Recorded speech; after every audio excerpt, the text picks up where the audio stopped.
मेरा अपना बिलीफ है कि इंडिया की सबसे बड़ी कंसर्न एजुकेशन होनी चाहिए, which is not, and that's the pain of the country. जब तक हम एजुकेशन को देश का पेट सब्जेक्ट नहीं बनाएंगे, हम मंदिर मस्जिद को बना लें, हम काव को बना लें, हम इधर बना लें, हम उधर बना लें, जब तक हम अपने एजुकेशन इंस्टीट्यूट्स को, एजुकेशन को नहीं बनाएंगे, स्कूल्स को नहीं बनाएंगे, तब तक we can't develop our country. Challenges, मुझे ब्रॉडली एजुकेशन से लगता है कि हमारी एजुकेशन को लेके कंडीशनिंग बहुत ख़राब हो गई है देश में। एजुकेशन मतलब कैरियर, एजुकेशन मतलब पैकेज। जब तक हम इस सेल से बाहर निकल के एजुकेशन के बारे में सोचना नहीं शुरू करेंगे, हम बात तो बहुत करते हैं। Just to give you quick example, मैं एक स्कूल में गया, उनका एक एनुअल फंक्शन हो रहा था। So principal in the beginning gave very good remarks about the ideal education system. Parents were sitting on the other side of the dais and she said, आपको अपने बच्चों से मार्क्स के बारे में कभी भी नहीं लड़ना चाहिए, उनको डांटना नहीं चाहिए, उनके कम मार्क्स आ जाएं। आइडियल पेरेंट कैसा हो सकता है, उन्होंने काफ़ी आधा घंटे तक बोला अपनी ओपनिंग प्रेजेंटेशन में। एंड देन शी शोड, मतलब she presented some of her school's achievements. Then I came to the dais and I said, ma'am, मैं अगर उन पेरेंट्स में बैठा हूँगा, मैं चाहूँगा कि मेरा बच्चा आपका स्कूल टॉप करे, बिकॉज आप आधा घंटे की अपनी प्रेजेंटेशन में 20 मिनट बोल के गई हो कि हमें आइडियल पेरेंट को कैसा होना चाहिए, अपने बच्चे से मार्क्स पे बात नहीं करनी चाहिए, अपने बच्चे को रिजल्ट्स पे कभी टेंशन नहीं डालनी चाहिए। बट आपकी लास्ट की 10 मिनट की प्रेजेंटेशन फोकस कर रही है कि रिजल्ट इज़ एवरीथिंग। बिकॉज आपकी लास्ट की 10 मिनट की प्रेजेंटेशन में आपने स्लाइड में जिन बच्चों के फोटोग्राफ दिखाए, वो हाईएस्ट मार्क ऑब्टेन, मतलब जिन्होंने ऑब्टेन किए, उनके फोटोग्राफ दिखाए। आपने बताया हमारे स्कूल के टॉपर्स कब कब कौन कौन कहाँ रहे हैं। अगर आप टॉपर्स गिनाओगे प्रेजेंटेशन में, एनुअल फंक्शन में, और फिर पेरेंट को कहोगे अपने बच्चे को टॉपर होने के लिए नहीं बोलो, दिस कांट वर्क। आपको आइडियली अगर पेरेंट्स के बीच में से ये निकालना है कि वो अपने बच्चे को टॉपर लाने के लिए प्रेशर ना करें, तो आपको अपनी प्रेजेंटेशन से पहले निकालना पड़ेगा कि हमारे स्कूल के टॉपर होना कोई अचीवमेंट है, ये निकालना पड़ेगा। जब तक आप प्रेजेंटेशन में देते रहोगे तब तक पेरेंट्स चाहते रहेंगे, और इनका you are transferring that pressure to the kids. So मैं इसलिए बोल रहा हूँ क्योंकि एजुकेशन को लेके पूरा नज़रिया हमारा ख़राब है। अभी हम टॉपर्स निकाल रहे हैं, हम पैकेजेस निकाल रहे हैं, हम कैरियर, हमको एज ए नेशन सोचना है, एज ए सोसाइटी सोचना है। आज हमारे समाज में जो प्रॉब्लम्स हैं, this girl asked about education and sex education, I think this is the perfect question of today's education. अगर हमारे समाज में रेप हो रहे हैं, अगर हमारे समाज में सेक्स रिलेशनशिप को लेके, अगर हमारे समाज में बॉडी के teenage and young age developments को लेके कोई नॉलेज नहीं है, उसके लिए कोई इंस्टीट्यूट ज्वाइन करना पड़ेगा, उसके लिए कंसल्टेंट रखेंगे। एजुकेशन में हम बड़ी बड़ी आइडियलिज्म पढ़ाएंगे, ये नहीं चल सकता। आपको एजुकेशन को लाइफ से जोड़ना पड़ेगा, वो बड़ा चैलेंज है। I am struggling with that, I hope one day will be successful. Delhi में क्या अभी सर इमीडिएट चैलेंज आपको क्या लगता है, जो something that you can tackle and no take on? हाँ, टेंजिबल मुझे लगता है हम जो मैंने कहा इंफ्रास्ट्रक्चर मेरे लिए बड़ा चैलेंज था। Up to some extent I have sorted out, but in next 1 or 2 years we'll sort it for next 20 years, that I can make sure. Getting good quality teacher is another, because हमारी teacher trainings बहुत ख़राब हैं। वो अब इतने सारे teachers हम ले रहे हैं, I hope we'll get good teachers. You see, I'm not in competition with either or private school. जो बच्चे पढ़ते हैं स्कूल में वो दिल्ली के ही बच्चे हैं। हमने थोड़ी सख्ती की थी इस बार कि नकल नहीं करने देंगे, और उसका मुझे डर था कि कुछ रिजल्ट डाउन जाएगा।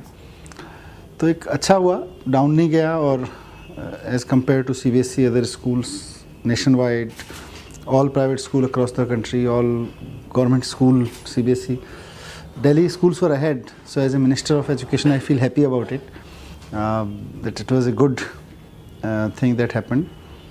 But abhi we have to, as I said, I think in one of your earlier program also, Delhi में सबसे बड़ी प्रॉब्लम थी इंफ्रास्ट्रक्चर की एजुकेशन में। उसको हमने पिछले 1-1.5 साल में दूर करने की कोशिश की है, और बाकी चीज़ों को ट्रैक पे लाए हैं। ऐसा नहीं है कि सारा बहुत अच्छा हो गया। टीचर्स ट्रेनिंग एक बहुत बड़ा इशू था। मतलब अभी तक ट्रेनिंग्स होती थी, फिज़िक्स के टीचर को समर वैकेशन में फ़िज़िक्स पढ़ाएंगे, केमिस्ट्री के टीचर को केमिस्ट्री पढ़ाएंगे, इंग्लिश के टीचर को इंग्लिश पढ़ाएंगे। अरे इंग्लिश तो पढ़ के आया ना वो।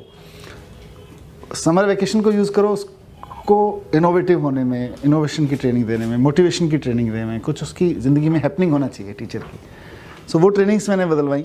Now I think we need to touch the content, not in terms of changing the content but fixing the problems. अभी मैंने अपने जितने भी बच्चे हैं उनकी बुक्स मंगाई, CBSE की जो हम लोग यूज़ करते हैं। हिंदी मीडियम की बुक्स मंगाई मैंने पहले। I tell you because since you asked, जो भाषा हम लोग इस्तेमाल कर रहे हैं बच्चों को पढ़ाने के लिए, आई डाउट कि किसी को समझ में आएंगी वो किताबें। मतलब मैं I took some photographs of the pages and I would like to read one of the. मैं आजकल टीचर से डिस्कस कर रहा हूँ, फिर मैंने कहा आपको ये समझ में आती है क्या? 8th क्लास की बुक में, 8th क्लास में जो भी लैंग्वेज यूज़ की गई है बच्चों को पढ़ाने के लिए कोई subject, I will take out the photograph. तो वो मैंने पूछा टीचर से, मैं बोले हमें भी समझ में नहीं आती जी। फिर पढ़ाते कैसे हो? पढ़ा तो देते हैं जी। तो कंटेंट को जिस रूप में प्रेजेंट किया गया है वहाँ पे, उसकी भाषा बहुत ख़राब है, उस पर काम नहीं हुआ। तो मुझे लगता है हमें अपनी बुक्स को बच्चों के हिसाब से बनाने की ज़रूरत है, ताकि हाँ ये है, जैसे पृथ्वी का चैप्टर है कोई क्लास 7th की बुक में, वो कहती है एक प्याज की तरह पृथ्वी भी एक के ऊपर एक संकेंद्री परतों से बनी है। इसकी ऊपर की परत को परपटी कहते हैं। यह महाद्वीपीय संहति से 35 किलोमीटर। आई मीन, अगर हमारा कंटेंट बच्चे को कम्युनिकेट ही नहीं हो रहा तो कैसे काम चलेगा? तो ये हमने बस कुछ बड़े एक्सपर्ट उठाए, उनकी फॉर्मेलिटी से किताबें बनवाई, कुछ अच्छे ट्रांसलेटर्स उठाए, उनसे ट्रांसलेट करा के बच्चों को दे दी, टीचर्स को दे दी, आप पढ़ाओ। तो ये फॉर्मेलिटी हो रही है। तो now I am coming to core, why जहाँ पे अच्छा इंफ्रास्ट्रक्चर है, जहाँ पे अच्छे टीचर्स हैं, वहाँ भी क्वालिटी एजुकेशन क्यों नहीं हो पा रही है? क्योंकि हमारा कंटेंट पे हमने ध्यान नहीं दिया। Now I am touching content. When I say content means quality of content, books की क्वालिटी, कम्युनिकेशन मेथड्स की क्वालिटी, पढ़ाने की क्वालिटी, इन सब पे हम काम कर रहे हैं। आई वुड लाइक टू बैकट्रैक थोड़ा सा। इस बार ही हमने देखा कि गवर्नमेंट स्कूल्स के रिजल्ट्स तो काफ़ी, मतलब they were maintain at the same level that they were over the past 3 years 4 years। But जो ड्रॉप देखा है वो प्राइवेट स्कूल के रिजल्ट्स में बहुत मैसिव ड्रॉप है। और क्योंकि आप एजुकेशन मिनिस्टर हैं दिल्ली के, तो आपके लिए एजुकेशन सिर्फ गवर्नमेंट होलिस्टिक है मेरे लिए। होलिस्टिक है। तो उसका रीज़न क्या आप लोगों ने पता करने की कोशिश करी है कि क्या है? I have asked my department to talk to some of the people who are there, जो अच्छे इनके स्कूल्स हैं, जो पुअर परफॉर्मिंग स्कूल्स हैं, उनसे एक बार समझने के लिए मैंने बोला है कि एक बार समझ के अगर उनकी कोई प्रॉब्लम्स हैं तो उनको भी दूर करते हैं। बिकॉज प्राइवेट स्कूल में पढ़ने वाला बच्चा फेल हो या गवर्नमेंट स्कूल में पढ़ने वाला बच्चा अगर फेल हो रहा है, मतलब 12th क्लास में अगर कोई भी बच्चा फेल हो रहा है तो बच्चा फेल हो रहा है ना। तो I have asked department to analyse all this, एक बार बात करें, फीडबैक लें, फिर whatever is needed to be done will do it.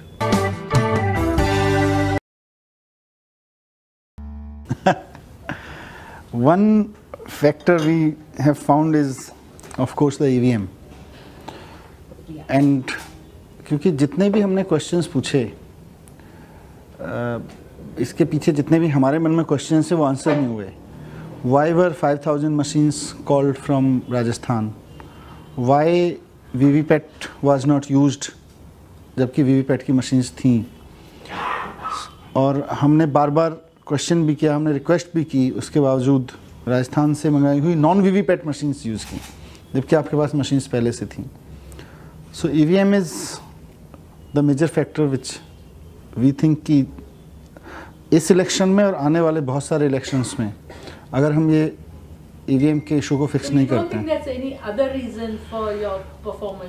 There could be others also, but एक EVM मेजर दिखता है। EVM one, but like in Punjab also and all, you did not do up to expectations. Punjab से भी यही, मतलब we can't believe this.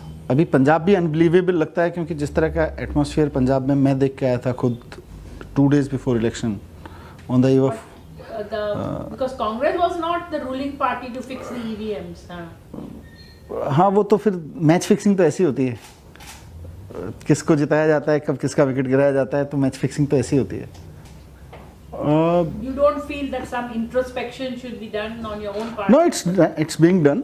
It's of course being done कि हमारे communication strategy में कहाँ गलती हुई है, दिल्ली में भी हम कैसे कम्युनिकेट नहीं कर पा रहे या कितना कर पाए, किस चीज़ का क्या फ़र्क पड़ा है, ये सारी चीज़ें हो रही हैं। ऐसा नहीं है कि हम बस सब छोड़ के बैठे हैं कि अब तो we are tuning our problem, जहाँ जहाँ भी हमें सिस्टम में प्रॉब्लम है संगठन को हम ट्यून कर रहे हैं अपना। So it's happening.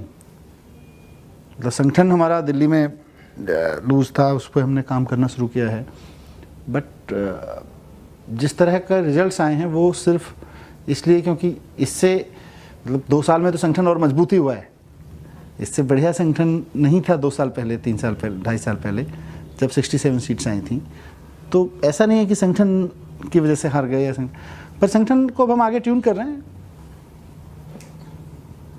अभी तक काफ़ी सारी मीटिंग्स हो गई हैं आप लोगों की पार्टी के अंदर ओवर एमसीडी जो आप हारे हैं, तो अभी तक क्या क्या निकल के आया है आप लोगों की मीटिंग्स में? और मतलब क्योंकि आगे का भी आपको पार्टी के एक्सपेंशन के प्लान्स तो हैं, तो उन मीटिंग्स के अंदर क्या क्या प्लान्स निकले हैं या आपको दिल्ली में क्या करना है ज़रूरी, उस पर क्या क्या निकले हैं? देखिए, गवर्नमेंट में तो पिछले 2 साल से जो काम किए उनको ठीक से कम्युनिकेट करना है, संगठन पे काम करना है। उसमें पार्टी की मीटिंग्स में ये निकल के आया कि EVM is one of the factor and that's why we took this issue to assembly. वहाँ ईवीएम का डेमोन्स्ट्रेशन किया, वो भी पार्टी की मीटिंग से निकल के आया। तो जो इंटरनल चीज़ें फिक्स करनी है वो फिक्स करनी है, जो संगठन पे काम करना है, दिल्ली में कम्युनिकेशन पे काम करना है लोगों के साथ में, वो चल रहा है। मतलब whatever we are doing वो पार्टी की मीटिंग से निकल के आ रहा है, तभी कर रहे हैं। It's too long, let me try to remember and answer, otherwise you can help me in that. As far as I remember, first part of your question is little bit fabricated. Please allow me to respond to that. Because we never said कि हम party बना के सरकार में आएंगे तो हम सरकारी घरों में नहीं रहेंगे। हम पार्टी बना के सरकार में आएंगे तो हम सरकारी गाड़ी नहीं लेंगे। We never said this. And you find out your archives. I challenge this. Because when this question comes in from some sort of extreme corner of idealism, it's imposed one. We said yes, we believe in simplicity of politics and we are doing that. हम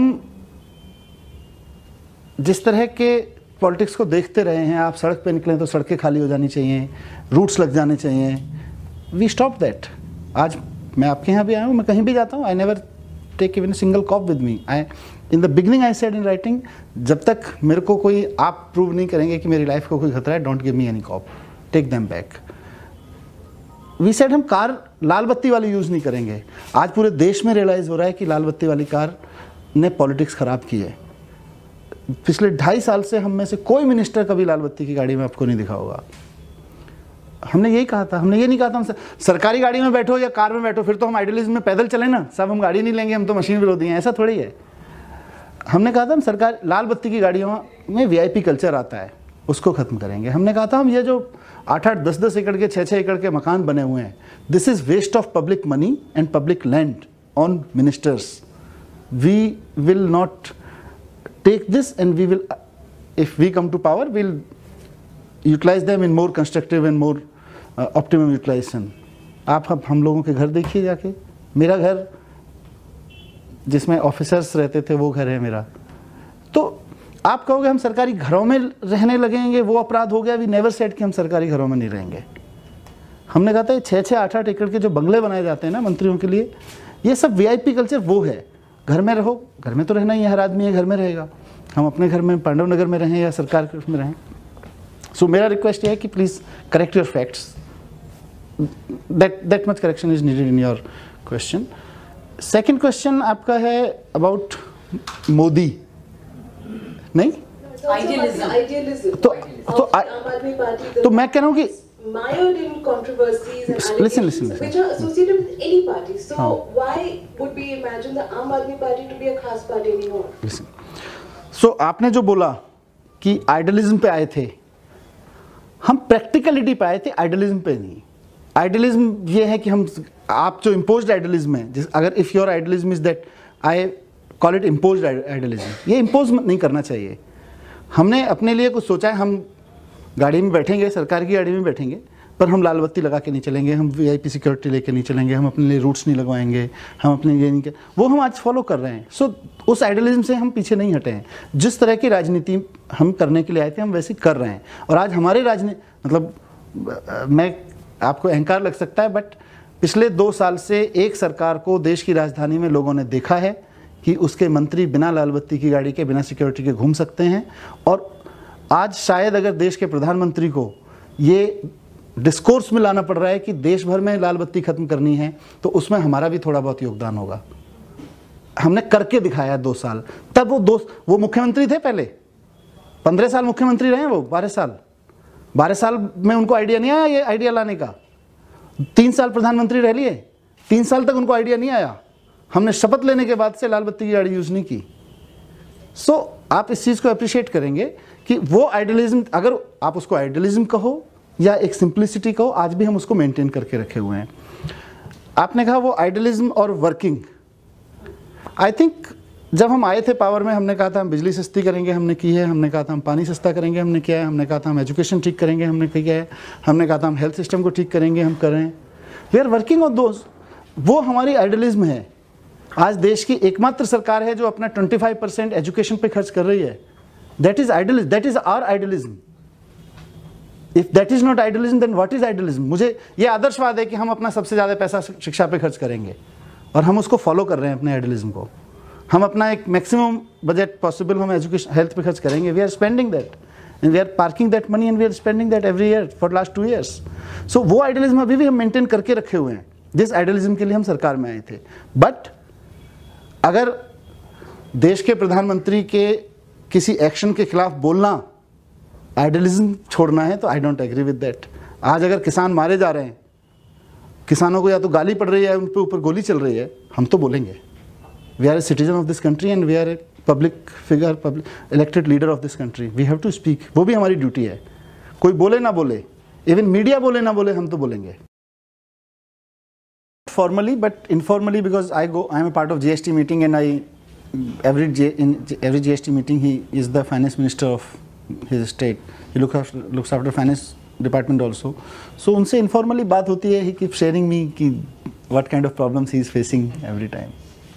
But beyond that, has there been any conversation to raise it at a national level? This whole division between the role of LG and I think role of the state. ये rethink करने की जरूरत है। जितना हम जिस चीज को हमने डेमोक्रेसी मान लिया है, जितने भर को, those are foundations of democracy. Election is the foundation.